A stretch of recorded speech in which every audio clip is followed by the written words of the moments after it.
Hello, my name's Harper and I'm 34 years old. I have always been taught and told that as a woman, my place is in the kitchen and the home. Despite this, I would do my best to make a name for myself to avoid being exploited, and that's exactly what I did when my evil husband and mother-in-law conspired to work against me and bring me to my downfall. It all started when I noticed that both my husband and my mother-in-law would make household decisions without my consent and my knowledge. Babe, why am I finding all these plans on expanding the house? When were you going to tell me that this is something you wanted to do?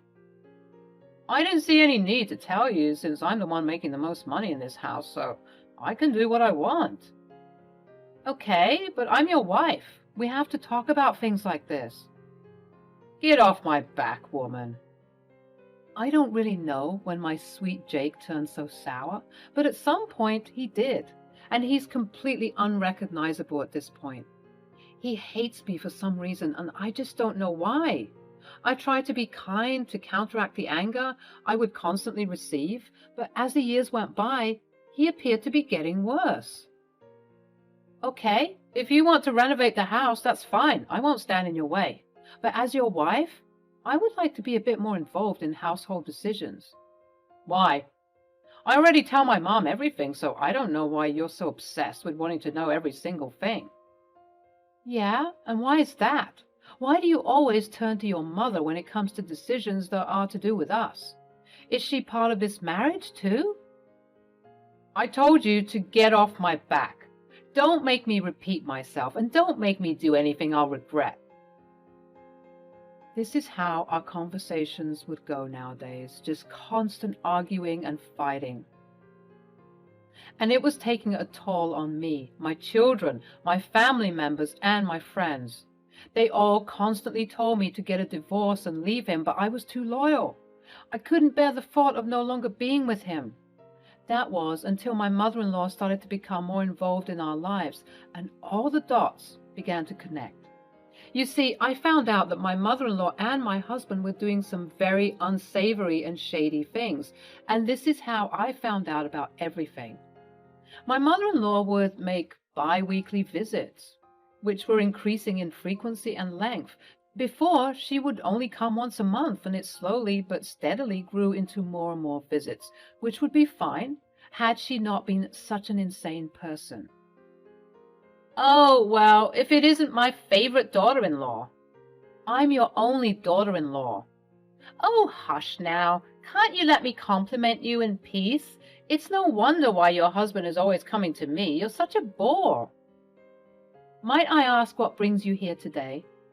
Well, if you must know, I'm here to do some work with my son. Nothing of your concern. If it has anything to do with the household funds that I constantly see depleting, then it is my concern.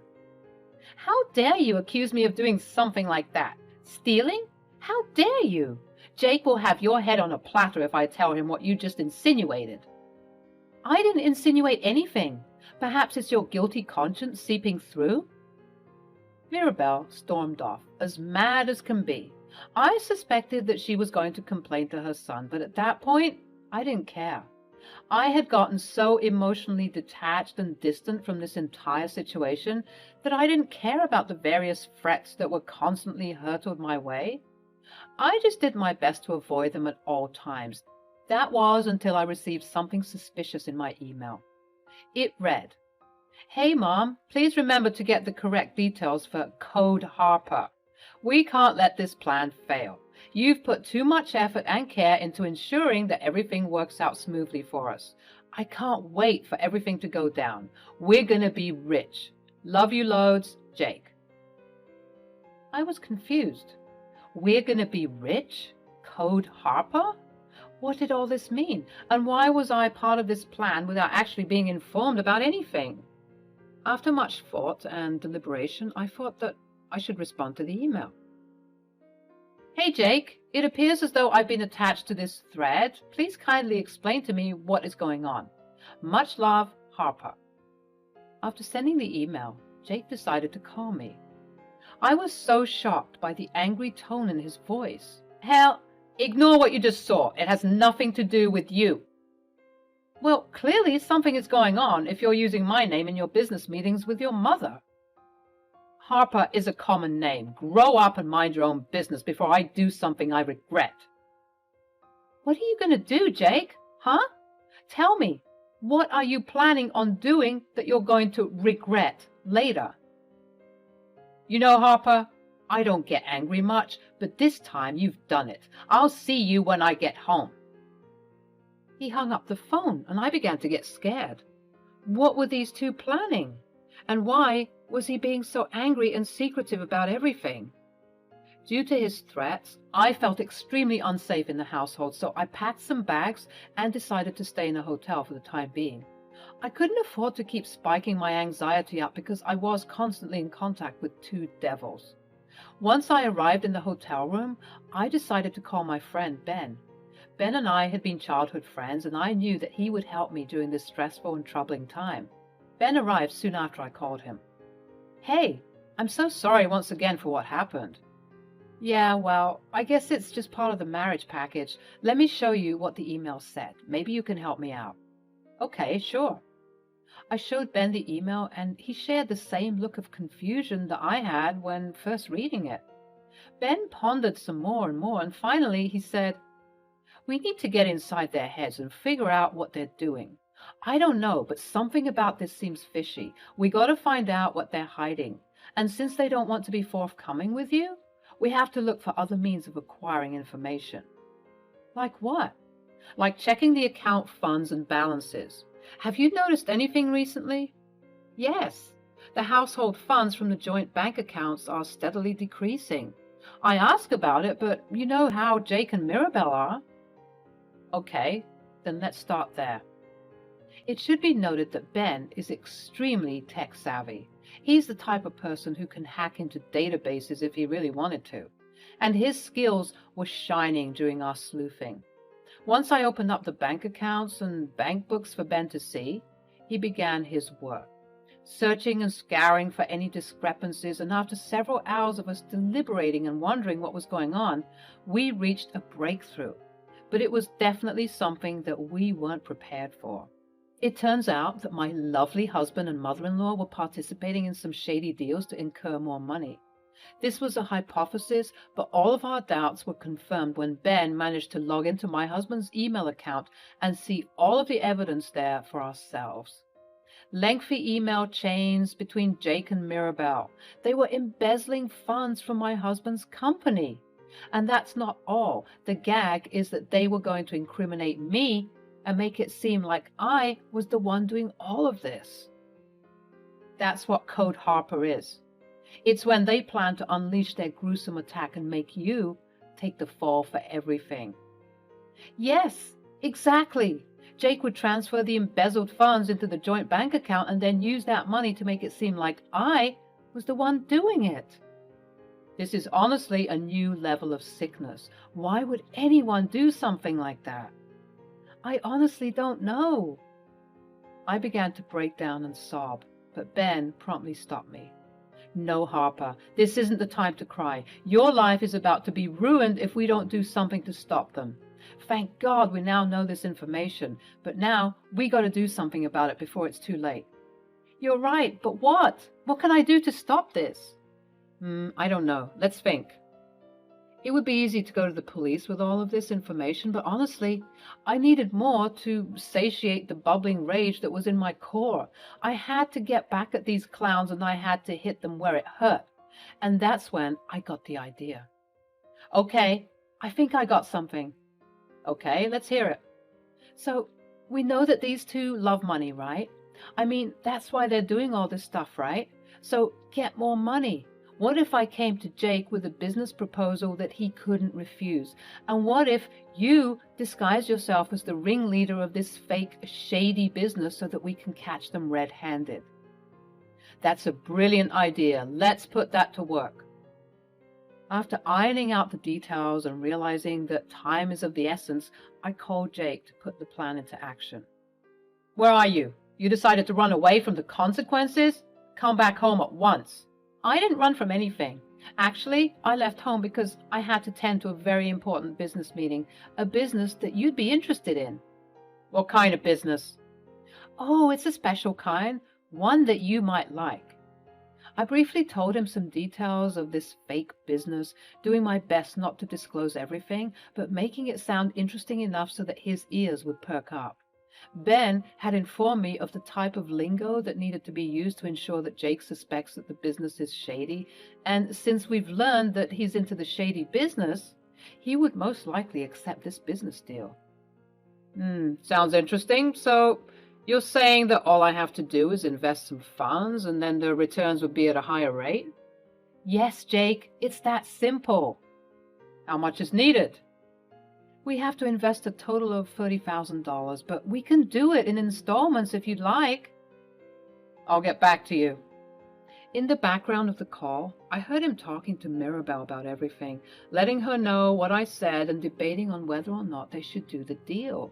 Mirabelle sounded excited from the little that I heard, and it was confirmed because what Jake said next was shocking. Okay, so we're going to do this, and I'm going to send the full $30,000 so that we can do this quickly. When it comes to these details, time is of the essence. We don't have time to dilly-dally. Okay, which account will you use? I'll send it to the joint bank account, of course. Okay, sure thing. We ended the call, and later on in the evening, Ben and I received an email on Jake's account, and it read, "Just sent the $30,000 to the joint bank account. It's like she's putting her nail in her coffin. This is going to be way too easy. She'll go down for our crimes, and we run with the money." Seeing those messages hurt me a lot. After everything, this man wanted to scam me like this. The good thing is, Ben was recording everything, even the phone call that we had with Jake, so that we could build a solid case against them. I'm so sorry for everything, Harper. This man doesn't deserve you. I hope you find someone better. Me too. The next morning, Ben returned to my hotel room so that we could continue investigating and building our case against Jake and Mirabelle. Not only did I want them to go down for their crimes, I felt like I needed to be compensated for the time that was wasted in our horrendous marriage. I was going to take everything from this man. So I also collated as much evidence and information regarding emotional and mental abuse that I've endured for these years. I was going to make sure that he lives a miserable life alongside his mother. Ben was helping me out so much, and I was so appreciative of everything that he was doing for me. He did make me happy, and sometimes I wondered why I didn't marry him instead. Why are you staring at me like that? No reason. Sorry. No, it's quite all right. Let's get back to work, though. We continued working, and we were finding breakthrough after breakthrough, cementing the plan on how Jake and Mirabelle were going to get caught. I wanted the whole ordeal to be public and messy. I wanted to ruin these people's lives the same way they wanted to ruin mine. It was insane to think that such a thing could happen. A week went by, and Jake was wondering why I hadn't come home yet. But I was reducing as much contact with him as possible because I knew very soon that he would be behind bars for a very long time. At last, I contacted Jake to initiate the plan that Ben and I had been working on for the past week. And things were falling into place. I invited Mirabelle and Jake to a pretty crowded cafe, and once they arrived, the plan was set in motion, and I hit record on my voice recorder that was concealed. So glad that you two came. Just cut to the chase. We all shouldn't be out here so publicly. Why did you suggest this busy cafe anyways? I'm getting nervous. Hush, Jake. I quite like this cafe, and besides, it's like we'll hide in plain sight. Fine. It's about time you called us and informed us about the business deal we talked about. What took you so long, and why haven't you been home? Yeah, I've been busy ironing out the details of this deal, honey. Wouldn't you want everything to be precise and meticulous? Trust me. Fine, whatever. But when is our money going to come back to us? Soon, don't worry. But first, I would like to know something. Where did you get all that money? What? What are you saying? The $30,000 that you sent into the account. Where did you get that? Does it matter where I got it? Aren't you also going to use the money as well? Answer my question, Jake. Why are you interrogating him so much? This is why we don't involve you in our plans because you have a big fat mouth.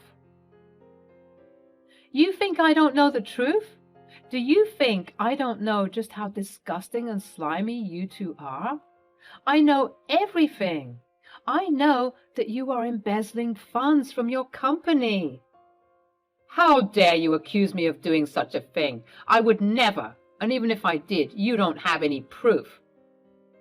I decided to make a calculated decision, and I said, "You're right. I don't have proof, so why don't you just tell me the truth so that we can fix this?" Huh. You see, you don't have proof. Mom, I think we deserve to laugh a little, don't you think? Let me tell her everything. Jake went into full detail about how he started embezzling from his company. He also had no issue exposing that he was going to let me take the fall for it, all the while laughing with his mother looking like two evil villains. After they had a good laugh, I tried to compose myself to not cause a scene. I calmly said, "Gotcha." "What?" I said, "Gotcha. I just got you two confessing everything that you were planning on doing." "Oh, please, what are you, a detective now? Don't make me laugh." "I might not be a detective, but I am smart enough to record things." I then revealed my concealed recorder. "I got everything you said here, which was practically a full confession. Honestly, why did you go into so much detail?" Mirabelle's face turned pale and she shouted, "Jake, do something!" Jake dived across the table to attempt to snatch it from me, but he was too late. He started to cause a scene, and the photographers I had hired to capture these moments leapt into action, recording everything. Some young kids also took out their phones and began to stream the event, and let me tell you, it was truly something to behold. Jake was being held back by Ben, who emerged with the photographers, and it was not looking good for the two criminals, honestly. Jake looked like a raging and abusive maniac, since he looked like he wanted to kill me, and Mirabelle was harassing the onlookers and passers-by, spitting profanities at them and me. It didn't take long for this debacle to go viral, and after that, I collected as much video evidence, the audio recording I took during the meeting, as well as all of the email chains and bank account details that Ben and I combed through, and I headed to the police station to make my case.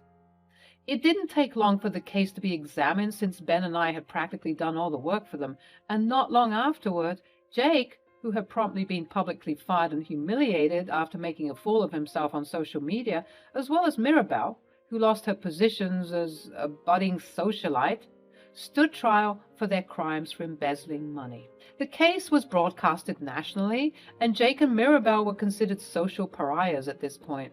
Their faces were plastered on TV screens and newspapers for weeks, and subsequently Ben and I were accoladed for our efforts and hard work. I think I divorced Jake while his trial was going on, and it was not a good look for him, which made it quite easy for me to get a hefty settlement. With that money, in addition to selling the home that Jake and I had lived in for so long, I couldn't stand being there anymore. I was becoming a financially free and independent woman. I would attend the trials for both Jake and Mirabelle to remind them that I was one step ahead of them and that they weren't as smart as they thought they were. They would often catch my eye in the courtroom and send me nasty glares. There were even moments when the prosecutors would call me to the stand to testify, since I was the one who essentially cracked the case.